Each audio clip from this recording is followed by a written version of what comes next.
Welcome to the Daily Bread Podcast, where we talk faith, finances, and the foundation of building real wealth. Your host is Aaron Smith, who is your financial design coach, and is bringing you strategies that feed both your pockets and your purpose. Now listen, this podcast is for educational purposes only. Aaron is not providing legal, tax, or investment advice. Always consult with a qualified professional for your specific financial situation. That said, let's get into the real talk, because money is more than money. It's personal. Daily Bread. I am Aaron Smith, your financial coach. Always excited about having this conversation about money. Money is pretty interesting. Everybody wants it, but really, truly don't know how to obtain it. Now, of course, obtaining money through your earned income working is the traditional way of making money. That's how we acquire wealth. It's the first step is that we have to earn some money to do that.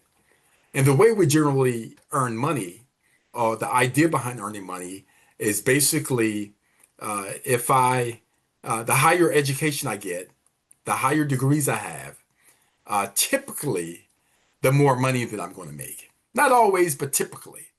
So we're taught from an early age that we should study well, pay attention in class, prepare yourself likely for a higher education or for a trade.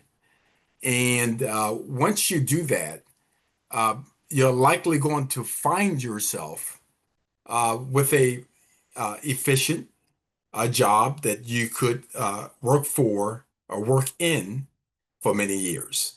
And as long as you do that, you're not going to have any money problems. And as long as you do that, you're going to grow wealth. Well, many of you who are tuning in right now know that's not always the case. So what I want to do in this session is I want to talk to you about why people don't financially become wealthy. I want to talk about that. And it's deeper than just I'm not investing money or I'm not investing in the right place. It's much deeper than that. And this conversation that I'm going to have with you is rarely ever shared with you by financial professionals. This is not a conversation that they generally get deeply involved in. But let's talk about this. Let's talk about the emotional budget, not your traditional budget where you're taking all of your income and then you're taking all of your daily or monthly expenses and you're subtracting those from your income to determine whether you have enough to live month to month. That's a budget. That's a financial budget. Aaron is talking about emotional budget. That's right, an emotional budget. And if we can really truly understand this emotional budget that every single one of us have, I'm going to tell you, you're going to be closer to building wealth. That's right, you're going to be closer to building wealth. Your spending is trying to tell you something. It's trying to tell you something. You don't need to cut out the coffee. You don't need to cut out the cup of coffee. You need to understand truly why you're spending. And many of us don't know why we're spending. We don't know the reason why we are continuously spending. Let's talk about that. We're going to talk about the emotional patterns that drive your financial decisions. Your financial decisions. And let's talk about some money scripts. And I hope that you have something to write with, something to write on as I share with you this afternoon. Once again, I hope that you prepare yourself with something to write with. Prepare a notepad. And the reason you want to do this is because when you write down what you hear, you have a tendency to retain it a lot more. And the reason I always ask my listeners to do this is because money is a conversation that we ever learn about, never learn about in our earlier years. We just don't learn about money. And because we don't learn about money, and or because it is a foreign language to us, we're not making the right decisions with it. We're really fearful of money, fearful of making bad decisions with money, right? Or if we're making bad decisions, we don't really understand what those bad decisions are. And it's once again not your fault. It's just simply that you haven't been equipped to really understand how to use that income that you're earning. But there's definitely an emotional part of this that's standing in the way. That's standing in the way. Let's talk about this for a second. We talk about money scripts. We all have money scripts. That's generally 4 to 5 different money scripts that are out there. I'm going to share a couple this evening. And what a money script is typically how we are uh, indoctrinated, how we are raised, whether it's our parents, could be our aunt and uncles, could be our educators, our teachers, might be what we're reading, maybe what we're watching, right? Whether it's on traditional TV or whether it's on social media. That drives how we think and how we feel about money. And it does it to every single one of us. Let me kind of give you an example. If your grandparents were good savers, they may have now passed that on to their children. And you, the grandchild, may also get it from your parents, right? If you are a spender, right, and you don't value money, and your parents didn't value it, and your grandparents didn't value it, you typically pick it up from there. Or your educators are telling you that you should be investing and you should be investing 10% of your income, and you've heard that, you've read that, you've seen that, then there's a really good chance that that's what you're going to do. Right? That's what you're going to do. That's what I'm talking about, the psychology of money. And as I drilling down into these money scripts and talk about our behavior patterns, this is going to help you understand where you fall and what you need to do to build wealth. I am sitting here telling you after 32 years of actually helping people build wealth, coaching people to build wealth, is not only the money conversation that you have to have, Aaron. It's not only understanding what beta or alpha is, understanding standard deviation, or how to asset allocation your portfolio. It's much more than that, if you will. It's our emotions. It's our psychology. So there are some emotional beliefs that we have. And one of those is scarcity. If you believe that there is not enough to go around, that's scarcity. And if you have that mindset of scarcity, what you tend to do is you tend to be a hoarder, right? You hold on to what you have. You're not really living your best life. And the reason you're not really building and living your best life is because you're fearful of losing, right?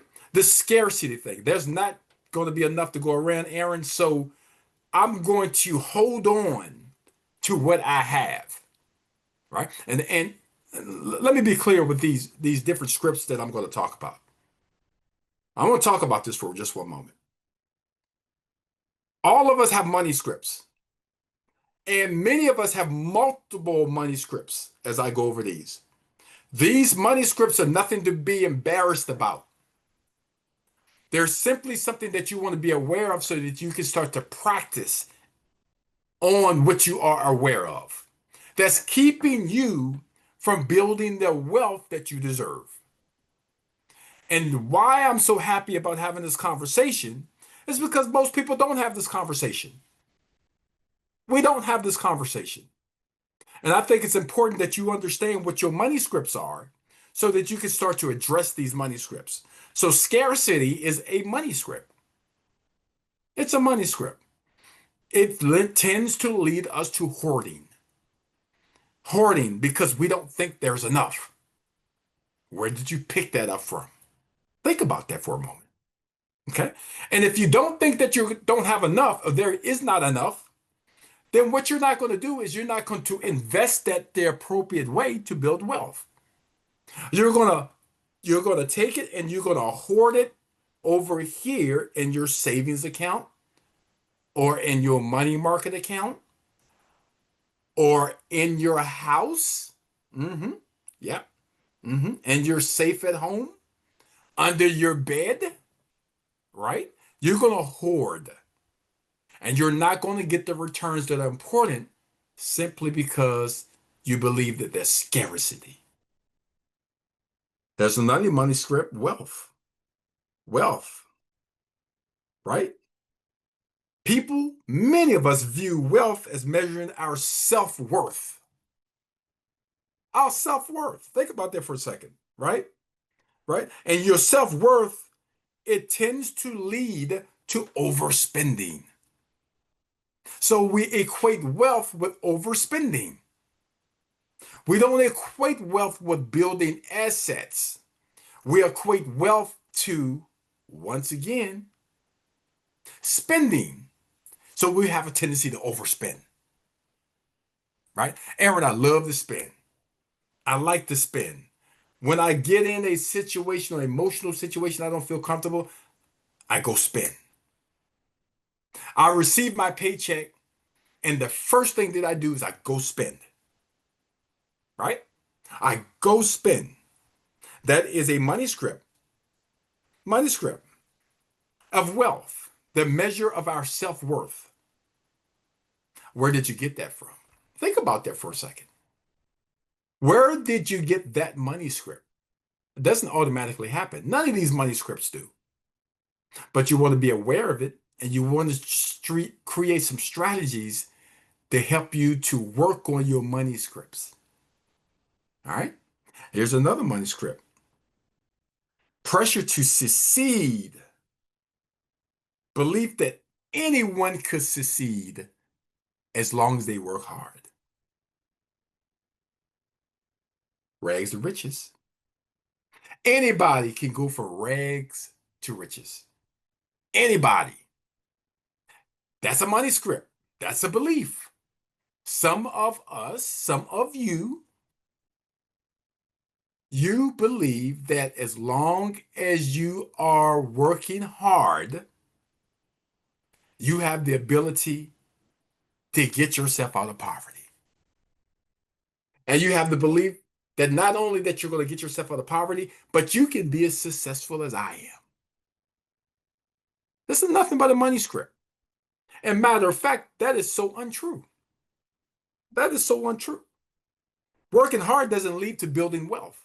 If that be the case, majority of this country will be wealthy because most people do work hard. Some of us work multiple jobs. Some of us work around the clock, but we're still not wealthy. See? So when I say wealthy, financially wealthy. So we're talking about these money scripts.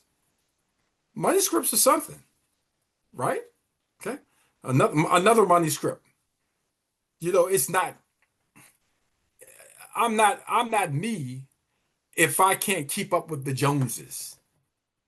If I can't wear the finest clothes, have the nicest cars, and the biggest house. I want to keep up with the Joneses. Think about that. That's a very, very effective way of not building wealth. But it's a money script. It's a money script. So it's important to understand what your money scripts are. And there are a few more money scripts that I'm not going to get into right now. But what I am going to truly talk about is our emotional effect in our budget. emotional budget. Everything that you do with your money has some type of emotional factor to it.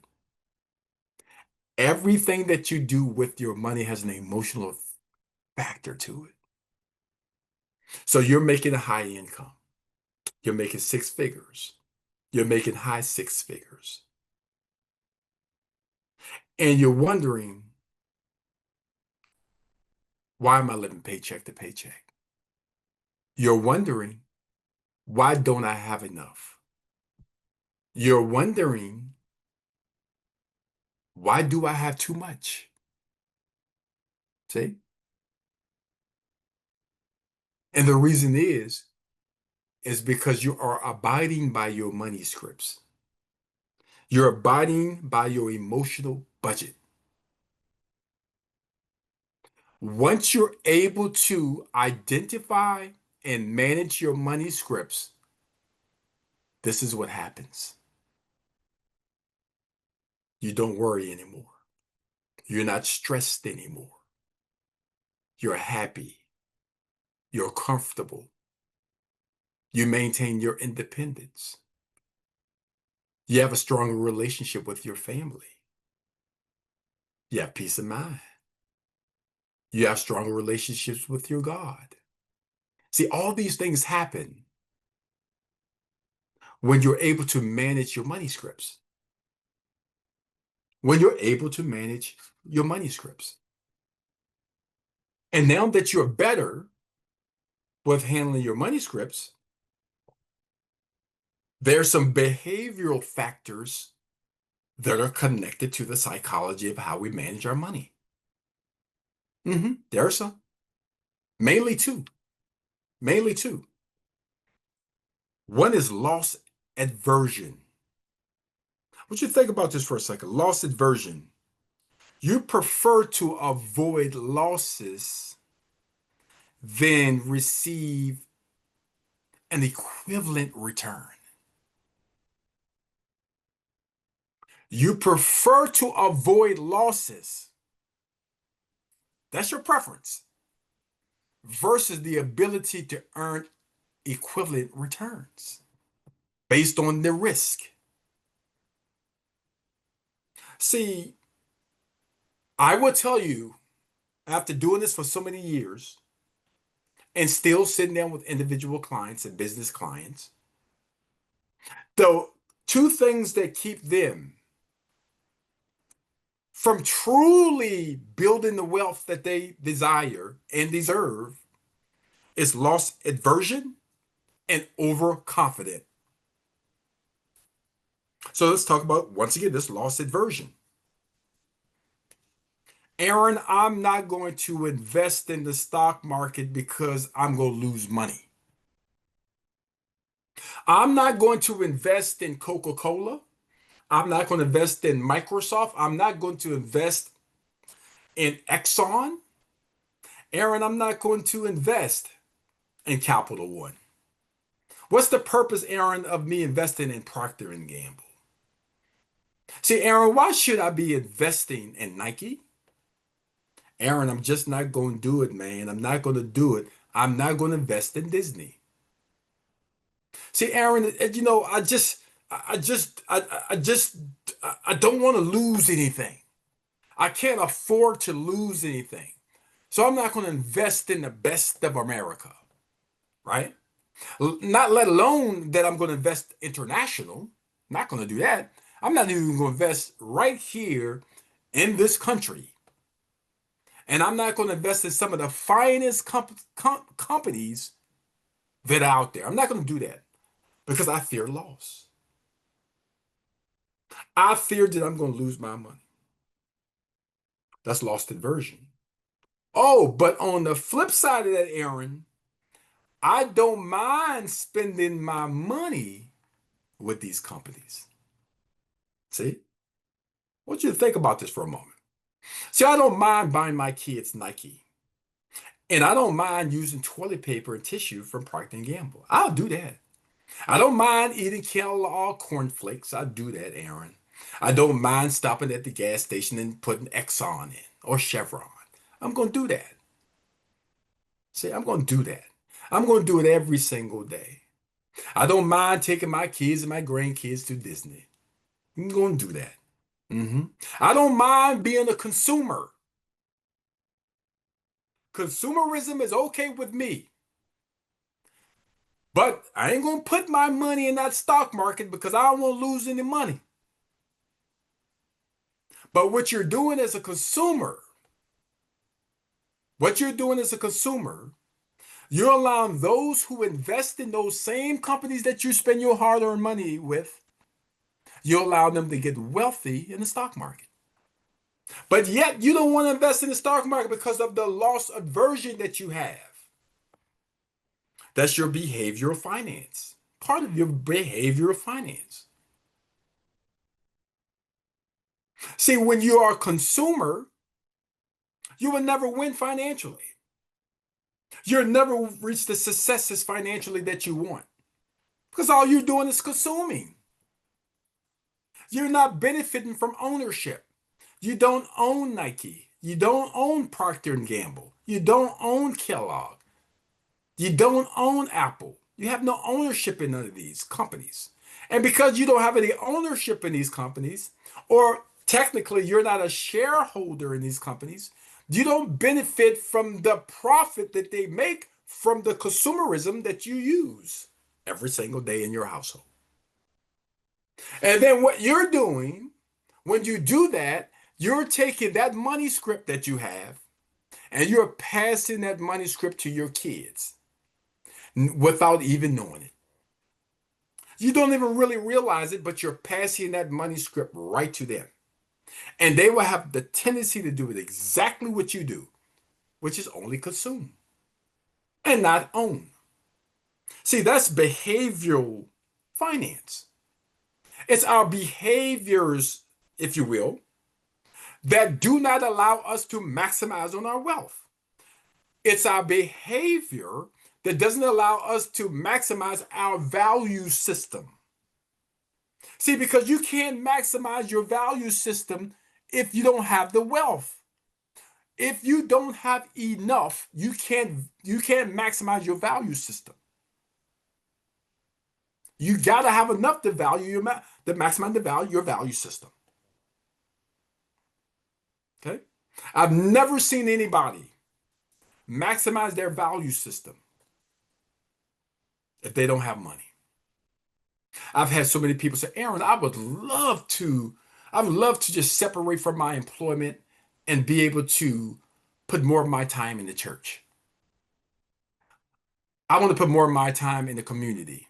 I want to volunteer more. But I can't just do that now because I got to still work. Oh, I know you have to still work. I still have to work because I don't have enough.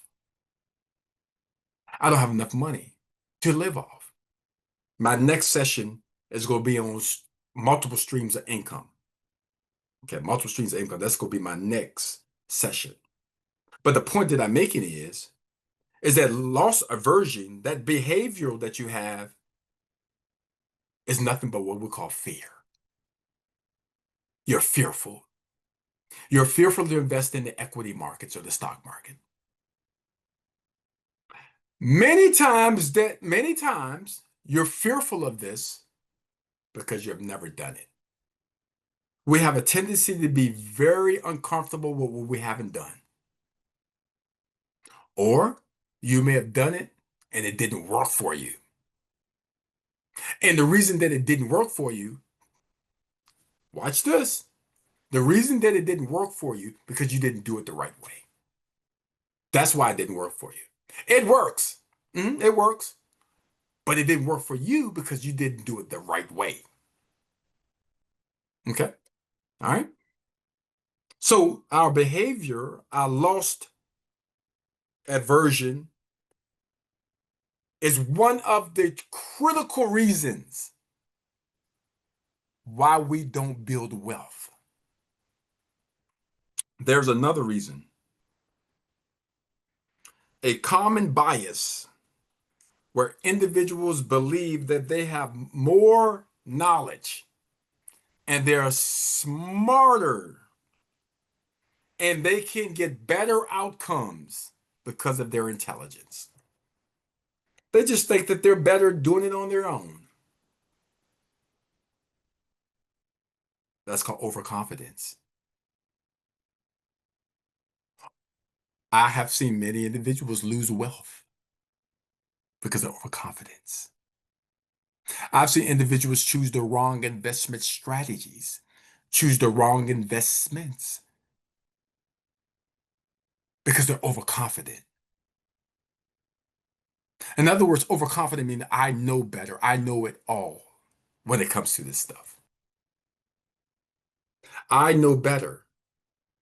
And what tends to happen is you lose. You lose your wealth. You lose the opportunities of the growth on your wealth simply because you're overconfident. That's called greed. It's two reasons why we don't build wealth. It's emotional. Of course, it has to do with our knowledge of personal finance and equity markets and stock markets, bonds and stocks.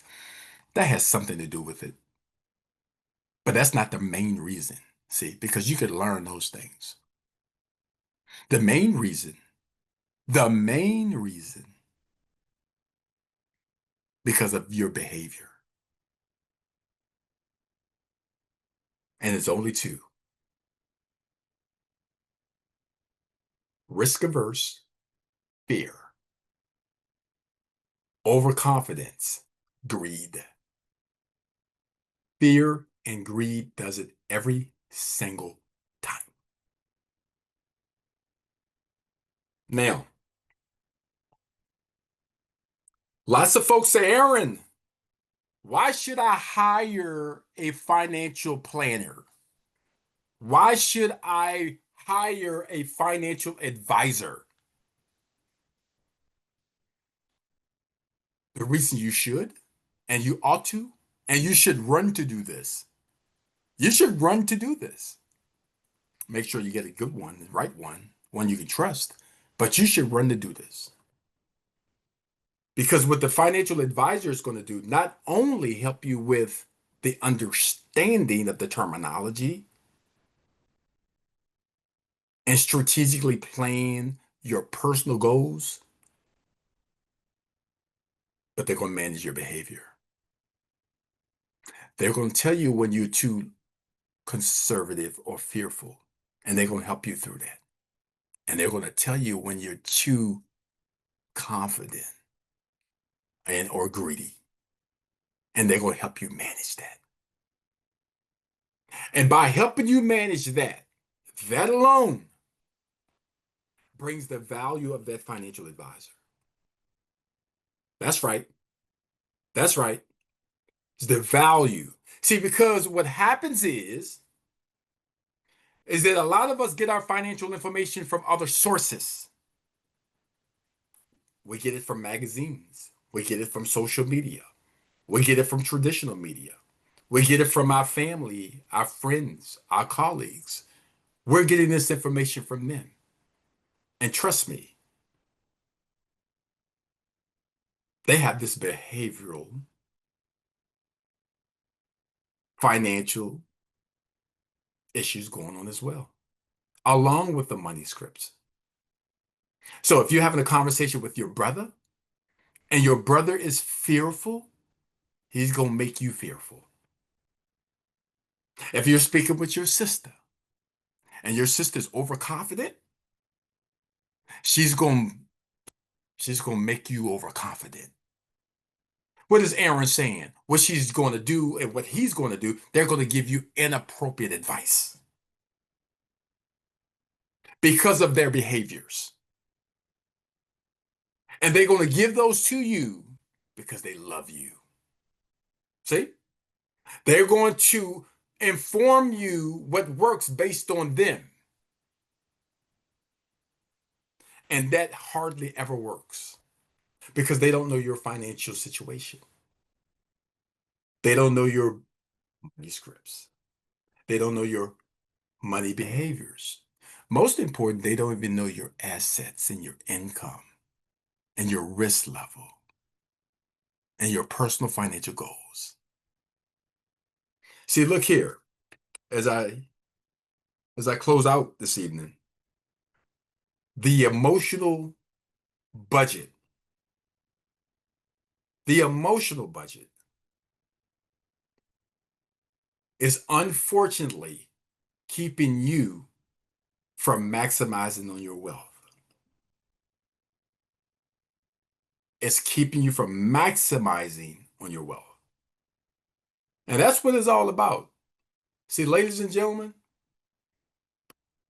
this is a tremendous country. It's a very wealthy country.